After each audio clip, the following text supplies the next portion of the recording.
सभी मित्रों को जय माता रानी की, जय माँ भवानी की। दोस्तों, बिजी होने के कारण थोड़ा सा आ नहीं पाया क्योंकि मेरी खुद की साधना चल रही है बहुत तकड़ी, तो थोड़ा सा टाइम नहीं दे पाया हूँ आप लोगों को। माफ़ी चाहता हूँ इसके लिए,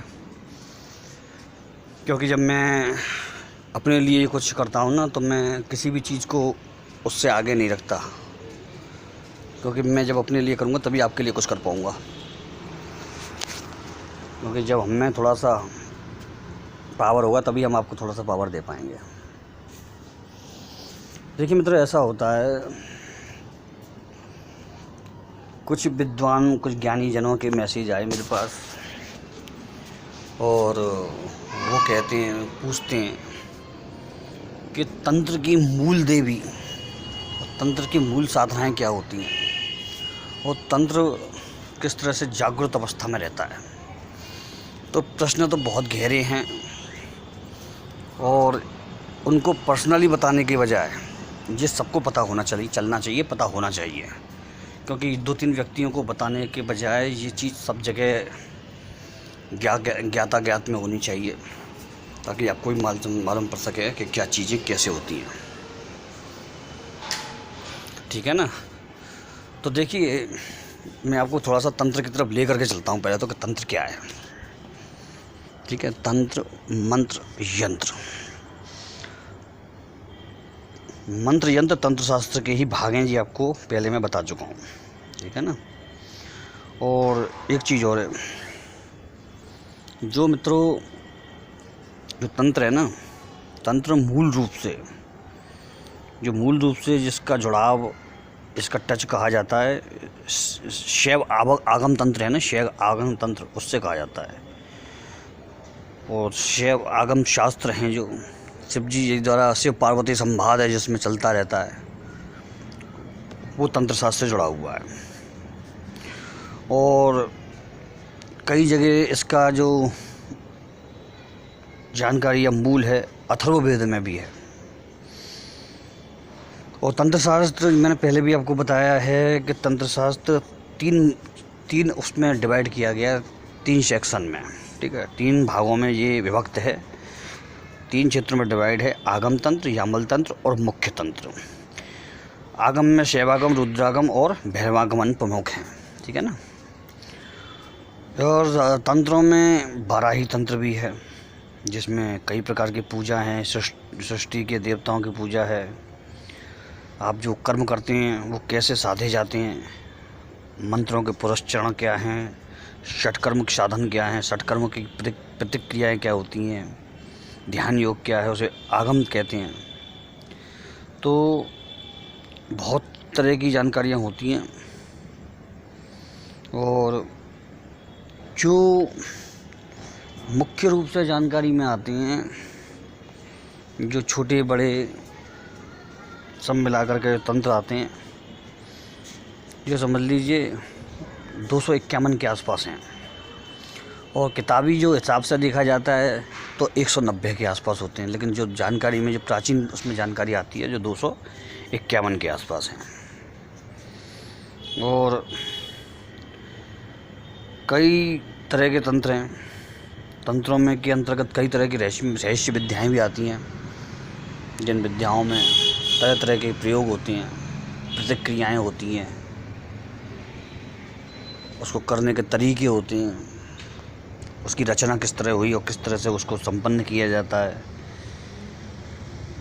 बहुत तरह की उसमें बारीकियाँ बताई जाती हैं: सम्मोहन, उच्चाटन, मोहन, त्राटक, इंद्रजाल, बहुत तरह की वशीकरण, आहर, मोहन, विद्वेषण, उच्चाटन, स्तंभन, बहुत तरह की क्रियाएं उसमें होती हैं। और एक आध 2 शास्त्र तो इसी तरह पे रहे कि जरूर, जैसा कि कोई चीज़ बन जाना, रूप बदल लेना, और कई प्रकार के चेटक, मतलब नाना प्रकार के जादू दिखाना, वो कई तो उसमें ही चले गए चीज़ें। तंत्र के जो ग्रंथों के हिसाब से, तंत्र के जो प्रथम उपदेश देने वाले, जिन्होंने प्रथम उपदेश तंत्र का दिया था, वो रहे भगवान शिव शंकर भोलेनाथ।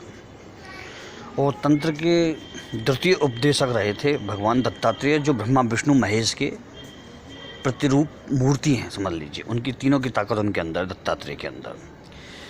इसके बाद सिद्ध योगी नाथ और ये सब परंपरा चालू हुई।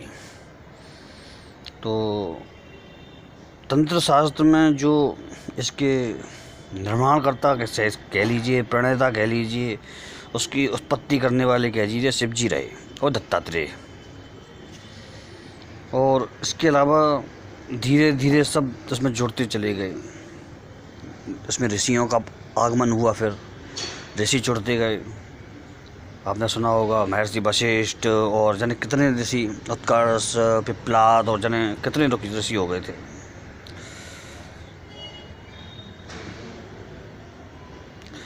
इस तरह से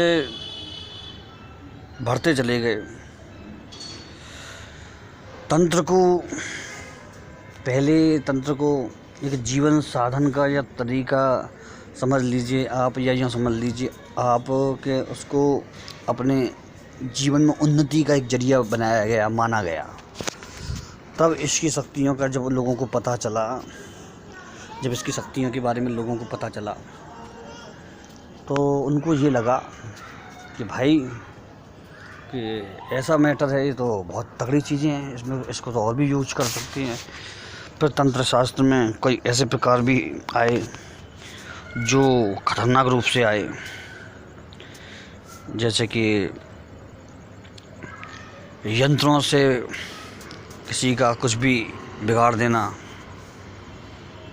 और नागपास्त्र, ब्रह्मास्त्र, पाशुपतास्त्र, मृगणास्त्र, वायव्यास्त्र, इस तरह से कई वो रहे, तुर्कायास्त्र, क्षीणास्त्र, ये कई तरह के उसमें रहे। जिसमें पाशुपतास्त्र का तो नाम आपने सुना ही होगा, नागपास्त्र, ब्रह्मास्त्र भी आपने सुने हुए होंगे।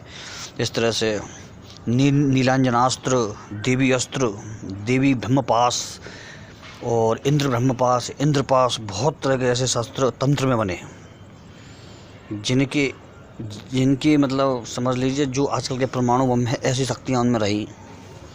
वो चलते थे तो तबाही मचा देते थे चारों तरफ, पूरी की पूरी सेना बिछ जाती थी, ज़मीन पर ख़त्म हो जाती थी। तो वो भी चीज़ बनी, इसमें तंत्र में ही आई। कई प्रकार की रचना हुई तंत्र में, और पंच प्रकार और पंच मकार की साधनाएं भी आईं फिर तंत्र में, जो कई तरह की मुद्राओं और साधनाओं के उसमें मेल मिलाप थे। तांत्रिक साधनाओं का क्षेत्र जागृत हुआ। वाम मार्ग, दक्षिण मार्ग, मध्यम मार्ग, ठीक है, कपाली मार्ग, भैरव मार्ग और तंत्र का मार्ग, जो कि लोग नहीं जानते होंगे। वो सब तो जानते होंगे लोग कि वाम मार्ग, दक्षिण मार्ग और मध्यम मार्ग सब जानते होंगे। तंत्र मार्ग, कपाली मार्ग और ये मार्ग नहीं लोगों को मालूम होते, क्योंकि जो साधना क्षेत्र में जो परंपराओं से या प्राचीन उसमें चल रहे हैं, उन्हीं को ये मालूम होता है। और एक समय ऐसा आया, तंत्र को एक भीभत्स रूप में देखा जाने लगा। उसका उपयोग बड़े भयानक तौर पे होने लगा।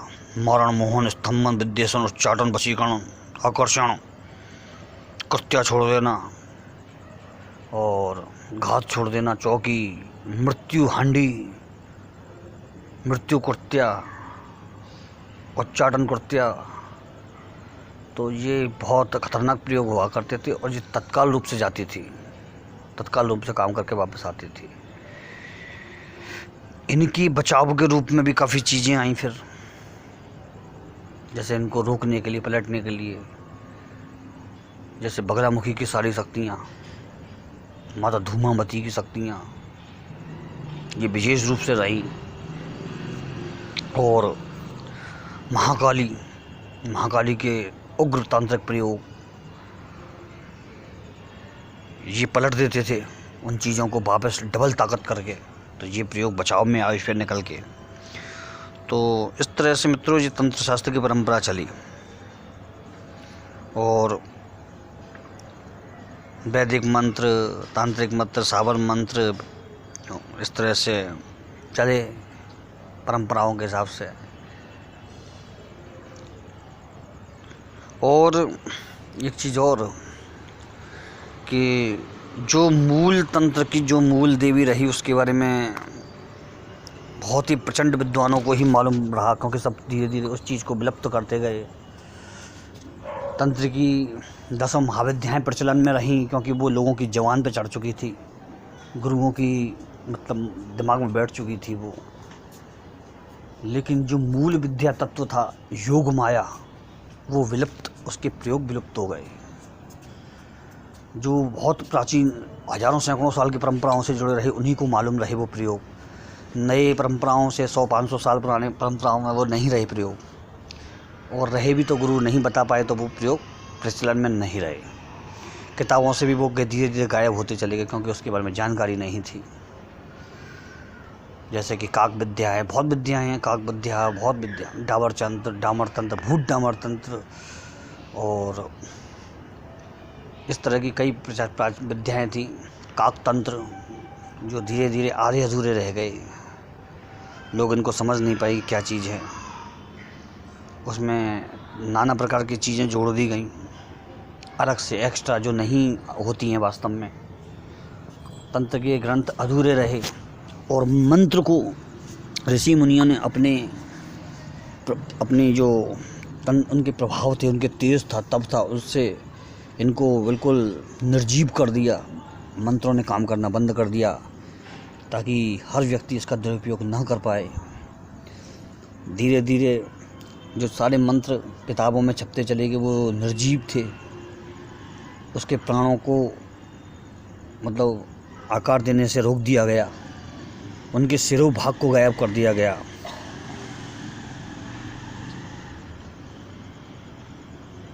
नौ 9,999 मंत्र में एक मंत्र सही होता है, जिसका सब कुछ संपूर्ण होता है, सब जानकारी उसकी होती है, बाकी सब गायब होता है। जो योग माया है मित्रों, उसी को ब्रह्मास्त्र साधन भी कहा जाता है। पूरी की पूरी 10 महाविद्याओं को साधने के लिए योग माया का मात्र छोटी सी कृपा होना पर्याप्त होता है, क्योंकि मूल साधन, मूल तत्व, मूल शक्ति और मूल प्रकृति रूप की जो ऊर्जा है वो योग माया ही है। कंस के हाथ से छूटकर बोली थी तेरा काल अभी जीवित है। कंस के हाथ से छूटकर वही योग माया बोली थी तेरा काल अभी जीवित है, और वो गोकुल में पहुंच चुका है। आपको एक बात मालूम है क्यों साधक इसमें सफल नहीं हो पाते? नहीं मालूम होगा। क्या ऐसी चीज़ होती है कि साधक इसमें सफल नहीं हो पाते? हर चीज़ सही होने के बाद भी, क्योंकि मैं एक बहुत छोटी सी चीज़ लेकिन महत्वपूर्ण चीज़ बताता हूँ, जो बारीक चीज़ होती है, कि योग माया की जो शक्ति है उसमें सारे गिरफ्त में आ जाते हैं, सारे उसमें बंधे जाते हैं, क्योंकि योग माया अपने योग छल बल से ध्यान भटका देती है, शक्तियों की तरफ से, ऊर्जा की तरफ से उसको हटा देती है व्यक्ति को। ऐसे प्रपंच रच देती है कि बहुत बिरला साधक ही जो हर प्रकार से उत्तम या फिर उच्च अवस्था का होता है, जिसका मन बहुत ही परिपक्व होता है और मन के अंदर पूर्ण शक्ति भाव होता है, पूर्ण दया भाव होता है और पूर्ण शांति होती है, वही इसमें सक्सेस हो पाता है। ये एक प्रभाव रहा योग माया का। योग माया संसार के प्रपंचों में फंसा करके साधक को उसकी चीज़ों से अलग हटा देती है। कोई किसी लोभ में फंस जाता है, कोई किसी लोभ में फंस जाता है, कोई किसी तरह से उसमें प्रपंच में आ जाता है, किसी को इतना धन मिल जाता है कि वो उस धन को भोगने की ही सोचता है और इस क्षेत्र से हट जाता है। तो पूर्णता तो किसी को नहीं मिलती, लेकिन वो अंश का भी मतलब भागीदार या हक नहीं मिल पाता उसको, अंश वाला हक भी जो मिलना चाहिए जिस सेवा के बाद। तो ये सब चीज़ें होती हैं धीरे धीरे। तब वो जब चीज़ें नष्ट हो जाती हैं, जब चीज़ें उसकी पकड़ से निकल जाती हैं तब उसको महसूस होता है, तब उसको ज्ञात होता है कि वो छोटी सी चीज़ की वजह से, छोटे से लोभ मोह की वजह से बड़ी चीज़ों को खो बैठा है। लेकिन तब तक वो देर हो चुकी होती है, वो स्थितियाँ उसके हाथ से, वो तपोबल का समय उसके हाथ से निकल चुका होता है। तो अत्यंत आवश्यक है कि अपनी वृत्तियों को काबू करके ही इस क्षेत्र में उतरा जाए। तब आप उन भाग्यशाली साधकों में से होंगे जिन पर प्रकृति माता की, योग माया की, 10 महाविद्याओं की, वीर बजरंगबली की, हनुमान बाबा की, काल भैरव, बटुक भैरव, अष्ट भैरव की, इनकी कृपा आपको मिल सकती है, मिलेगी, यदि भाव यही रहा तो। जागी रही भावना जैसी और प्रभु मूरत देखी तिन तैसी। यदि कोई चीज़ मिल जाती है, कोई कृपा मिल जाती है किसी देवता की, तो बड़ाई कभी नहीं करनी चाहिए अपनी, और कभी उसका मतलब बखान नहीं करना चाहिए सब लोगों के बीच में। ये मूर्ख के लक्षण होते हैं, ये लक्षण मूर्ख के होते हैं। अगर बताना भी हो तो एक अंश मात्र ही बताया जाता है, वो भी दुर्लभ परिस्थितियों में। मूल चीज़ें कभी नहीं बताई जाती हैं। इसीलिए तो कहा गया है बड़े बड़ाई ना करें, बड़े न बोलें बोल। बड़े होते हैं वो बड़ाई कभी नहीं करते और बड़े बोल भी नहीं बोलते। जो नहीं जानता होगा वो अपने आप को बखान करेगा इस क्षेत्र में, और जो जानता होगा उसमें नम्रता होगी, उसका स्वभाव, अपने कंट्रोल, अपना गुस्सा, अपना लोभ मोह उसके काबू में रहेगा। उससे कोई कुछ भी बोल जाएगा लेकिन उसको तामस नहीं आएगा, क्योंकि उसको मालूम है कि अगर मैंने इस्तेमाल अपनी शक्ति का कर दिया तो उस व्यक्ति का क्या होगा, उसको मालूम होता है। तो वो हर परिस्थिति में शांत रहता है, हर परिस्थिति में अपने आप पर काबू रखता है। क्योंकि आपको मालूम है तंत्र का जो मुख्य भेद है वो है मंत्र, और मंत्र का मुख्य भेद है आपकी जिह्वा जबान। मंत्र उसी व्यक्ति पर सिद्ध होते हैं जिसकी जिह्वा काबू में रहती है। ध्यान रखिएगा, बहुत बड़ी बात कह रहा हूँ। मंत्र उसी पर सिद्ध होते हैं जिसकी जिह्वा काबू में रहती है, और जिसकी जिह्वा काबू में नहीं है वो कहीं से भी मंत्र सिद्ध नहीं है। मैं आपको बताऊं, मैं आज से 3-4 साल पहले तक पूरा भारत घूम चुका हूं, और बड़े बड़े जिनको कहते हैं ना बड़े बड़े साधु संत सन्यासी अघोरी, उनसे मिल भी चुका हूं, और मैंने छुपे रूप में ही उनका अनुभव ले लिया। एक सामान्य बन करके मिल करके उनसे अनुभव ले लिया, जबकि मैं उस समय भी काफ़ी गहरे घुसा हुआ था इस क्षेत्र में। क्योंकि मैंने आपको अपना अनुभव 28-30 साल का बताया, तो इसीलिए बताया। दूर दूर तक गया तो मैंने एक चीज़ आजमाई, जो बखान करते हैं उन पर कुछ भी नहीं होता था, और जो दूर दराज इलाकों में, गांवों में, देहातों में, कंदराओं में पड़े रहते थे उन पर बहुत कुछ होता था। लेकिन सामान्य व्यक्तियों के लिए वो उपलब्ध नहीं था। वो उसी के लिए उपलब्ध था जो बहुत ज़्यादा उसकी इच्छा रखने वाला, जो बहुत भटका हो, उसके लिए उसको वो स्वयं देते थे, अपने आप देते थे। तो ये अनुभव उससे भी जुड़ा हुआ रहा, उन लोगों से भी काफ़ी कुछ सीखने को मिला। एक विद्या पाने के बाद छोटी सी कोई आदमी समझता है कि मैं पूर्ण हो चुका हूँ। ये मैंने कई जगह देखा, जबकि ऐसा नहीं होता है। हजारों सीढ़ियों में से वो पहली सीढ़ी होती है जो हम चढ़े होते हैं, और उसी में हम समझते हैं कि हमने मूल तत्व प्राप्त कर लिया, जबकि वो मूल तत्व नहीं है। आप तो पूरे सागर में से एक बूंद पानी ले पाए हो तो आपने उसको मूल तत्व समझ लिया कि मैंने सब कुछ ले लिया। ऐसा नहीं होता है।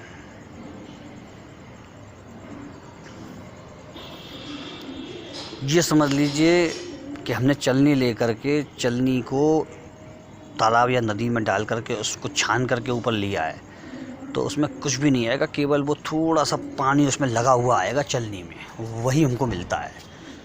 और धीरे धीरे करके हम जैसे जैसे पानी डालते जाते हैं तो उसमें जो बालू या मिट्टी होती है वो चलनी में आती जाती है, धीरे धीरे चलनी के छेद बंद हो जाते हैं और फिर चलनी में पानी भरने लग जाता है। यही इस क्षेत्र का नियम है, यही इस क्षेत्र का नियम है। किसी के पास भी जाओ, किसी गुरु के पास भी जाओ, किसी भी ज्ञानी के पास जाओ, वो अगर आपको कोई चीज़ समझा रहा है, वो आपको कुछ बतला रहा है, तो कभी मत कहो कि मैं ये जानता हूँ, क्योंकि आप जानते ज़रूर हैं, लेकिन हो सकता है उसी चीज़ के वो वह तत्व बता दे जो आप नहीं जानते, उसी चीज़ के जो आप जानते हैं। तो खाली होकर के जाएंगे, बिल्कुल कोरे, तो वो आपको आकार दे देगा, और पहले से ही भरे हुए जाएंगे तो आपको कोई आकार नहीं मिलेगा। तो ये एक बहुत ज़रूरी और महत्वपूर्ण चीज़ होती है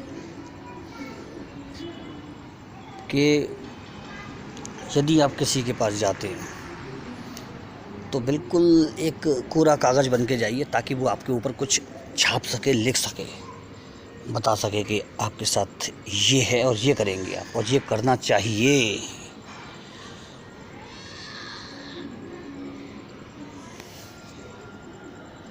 मैं गया, एक गृहस्थ थे जिनके बारे में कहा जाता था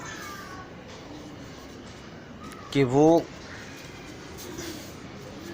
हर चीज़ बता देते हैं और हर चीज़ कर देते हैं। विश्वास नहीं हुआ। पूरा उनका परिवार था, 8-10 लोगों का, उनके नाती पोते भी हो चुके थे। तो अनुभव लिया, इतनी कठिन और इतनी मेहनत वाली साधना करने के पश्चात भी वो बिल्कुल सिंपल सामान्य थे और बड़ी बड़ी चीज़ें बता देते थे। अब जैसा मैंने कहा कि मैं तो कोरा बन के गया था, बिल्कुल खाली, मेरे अंदर कुछ था ही नहीं। मैं अनजान था, अननोन था, अनाड़ी था, यही बन कर गया था। उन्होंने अपने बल से, अपने ज्ञान से सब कुछ जान लिया। मैंने कहा कि मुझे कोई ऐसा मंत्र बताइए जो सबसे पावरफुल हो, कौन सा होता है। तो और लोगों को तो वो डांट के भगा देते थे, लेकिन मुझको इस बात को सुनकर के वो हंस गए बुरी तरह से, क्योंकि वो जान चुके थे कि मैं भी इस क्षेत्र में बहुत रुचि रखता हूँ। तो वो हंस गए और उन्होंने कहा सबसे बड़ा मंत्र होता है ओम नमः शिवाय। तो मैंने कहा ऐसा कैसे? उन्होंने कहा ऐसा ही है, अगर अपने अंदर शिव तत्व को जागृत करना हो तो ओम नमः शिवाय को जगाओ, अपने अंदर अलख जगाओ। अलख जागेगा तो शंकर जागेगा, शंकर जागेगा तो संहारकर्ता में वो शक्ति है, संहारकर्ता में वो शक्ति है जो इतने पावर से संहार करता है, वो किसी भी चीज़ को मतलब उत्पत्ति भी कर सकता है, उतना इसमें बल होता है। तो उनकी बातों में बहुत सच्चाई और बहुत दम लगी मुझे। तो जिस मंत्र को मैं पहले मामूली मानता था, ओम नमः शिवाय को 20 साल पहले, उस मंत्र को मैंने 200 माला रोज़ किया था। फिर मैंने ओम नमः शिवाय मंत्र बहुत आसानी से 100-150 माला हो जाती है, हर मामूली इंसान कर सकता है 100 माला तो उसकी, ठीक है। तो मैं 200 माला उसकी रोज़ करता था, मतलब लग करके, एक बार में 100 और एक बार में 100 नहीं, एक बार में 101 और एक बार में 101, इस तरह से करता था मैं। 108 नहीं करता था, 101 एक बार में और 101 एक बार में। तो वो प्रभाव भी दिखा, वो भी महसूस हुआ। जिस चीज़ को हम कुछ नहीं मानते थे, यदि हम ये सोच करके जाते कि अरे ये तो हम जानते हैं, ओम नमः शिवाय तो मामूली मंत्र है भाई, ओम नमः शिवाय है क्या है, खाली जपते रहो ओम नमः शिवाय, उसमें कुछ पावर थोड़ी ना है, ये तो एक मामूली पंचाक्षरी मंत्र है। नमः शिवाय ओ 6 अक्षरी बन जाता है, ओम लगाने के बाद षडाक्षरी नमः शिवाय। तो ऐसा नहीं था, उनसे काफ़ी कुछ सीखने को मिला इसी एक मंत्र के जरिए कि हम साधना करते हैं। मेरा खुद का जो अनुभव है मैं आपको बताता हूँ। हर व्यक्ति, जो व्यक्ति होता है इस क्षेत्र में, वो भारी मुख से साधना करता है, वाम्य मुखी होकर के, अब जो अंतर्मुखी होकर के साधना करता है, अपने अंतर उतर करके, उसकी ऊर्जा ही चैतन्य बनती है, ध्यान रखिएगा। संसार में लिप्त रहते हुए भी अपने आप को अलग रख के जो साधना करते हैं ना, वही इस क्षेत्र में विजयी होते हैं। शिष्यों को यही मेरा ज्ञान रहता है हमेशा कि अंतर्मुखी होकर के साधना कीजिए। आप कीचड़ में गिर गए, गंदे हो गए, लेकिन आपका बाहरी शरीर गंदा हुआ है, आपका ये मांस, हाड़ मांस का पतला गंदा हुआ है, आपकी आत्मा गंदी नहीं हुई है। आत्मा जब भी गंदी नहीं होती है क्योंकि वो अंतर्मुखी होती है, और शरीर बाह्यमुखी होता है तो वो गंदा हो जाता है। इंटरनल एक्सटर्नल का बहुत बड़ा फेर है मित्र, और ये धीरे धीरे आपको समझ में आएगा। सामने मैं आपको बैठ करके इतना कुछ बताना चाहता हूँ, लेकिन वो समय और वो थोड़ा समय आएगा तब मैं आपको इन चीज़ों की और बारीक जानकारी दे पाऊँगा। अभी तो जो चलते फिरते इस बिजी जीवन में, दुनियादारी में, जो मेरे मन में आ जाता है वो विचार चलते रहते हैं। कभी कभी तो कुछ ऐसे विचार आ जाते हैं रात में पूजा पाठ वगैरह करते समय, जो कि मैं यहाँ पर आते समय भूल जाता हूँ उसको, या फिर वो डाल नहीं पाता मैं, मेरी ज़बान उस जगह रुक जाती है आकर के, क्योंकि भेद होते हैं, भेदों को नहीं डाला जाता। इसमें भी बहुत बातें होती हैं। चलिए मित्रों, तो थोड़ी सी मैंने जो थी मैंने बताई आपको। अब आपको एक बहुत उत्तम प्रयोग बता रहा हूँ इसी मंत्र का, पंचाक्षरी मंत्र का, नमः शिवाय का। आज ओम नमः शिवाय नहीं, षडाक्षरी नहीं बनेंगे, आज केवल पंचाक्षरी रहेगा, नमः शिवाय। ठीक है, प्रयोग समझ लीजिए, बहुत उत्तम प्रयोग है, और इसे आप नवरात्रि में कर सकते हैं। रुद्राक्ष की माला लें सुंदर, छोटे मनकों की, कुशाका लें आसन, और गुलाब के फूल लें। गुलाब के फूल लेने हैं आपको 108 फूल, और नहीं तो फिर 11 फूल गुलाब के, पूरे फूल होने चाहिए, टूटे फूटे नहीं होने चाहिए। और आपको शिव जी के मंदिर में जाकर के यदि हो सके तो बैठ करके, वहाँ कोई परेशानी नहीं है, कोई आपको 2-4 घंटे डिस्टर्ब करने वाला नहीं है, तो पंचाक्षरी मंत्र की, ओम नमः शिवाय की, नहीं सॉरी नमः शिवाय की, हर माला के साथ एक गुलाब का फूल चढ़ाना है। मालूम है ना, समझ गए आप? हर माला के साथ एक गुलाब का फूल चढ़ाना है, और फिर एक माला करनी है, और फिर गुलाब का फूल चढ़ाना है। और फूल चढ़ाते समय प्रार्थना करनी, हे शंकर जी, मुझे आपके दिव्य ऊर्जा, दिव्य दर्शन की आकांक्षा है। कृपया अगर मैं ये पात्र हूँ, मैं इसके लायक, तो मेरी ये मनोकामना पूर्ण कीजिए आप। कुछ मांग मत रखना मित्रों, अगर मांग रखेंगे ना तो व्यर्थ हो जाएगा प्रयोग। इस प्रयोग को करने के बाद, इस प्रयोग को अगर आपने नवरात्रि के 9 दिन कर लिया, तो उसके बाद आप मुझे बता देना कि ब्रह्म शक्ति क्या होती है, ऊर्जा क्या होती है। कोई बड़ी बात नहीं बोल रहा मैं, बहुत सिंपल बात बोल रहा हूँ। ब्रह्म जगाने का और अपने अंदर अलग जगाने का ये एकदम अद्भुत प्रयोग है। और जो 11 फूल हैं, नहीं अगर आप नहीं ले जाते 108 फूल, तो 11 फूल हैं, तो हर 10 माला पे एक फूल चढ़ेगा, ध्यान रखिएगा। ठीक है ना, तो हर 10 माला पे एक फूल चढ़ाना है आपको। चलिए मित्रों, थोड़ा सा दे दिया आपको। दिशा पूरब रहेगी, आसन कुशाकर रहेगा, माला रुद्राक्ष रहेगी, प्रसाद में 5 फल का प्रसाद लगेगा, 5 फल ले जाकर प्रसाद लगा दो, उसे वहीं मंदिर में शिव जी के में छोड़ करके आ जाए। ठीक है सब, बट उसका कहते हैं पुजारी जी से इसको बंटवा दीजिएगा। चलिए मित्रों, जय माँ भवानी, जय माता रानी, आज्ञा दीजिए, और मिलते हैं एक ब्रेक के बाद सुंदर अवस्था में। जय माँ भवानी।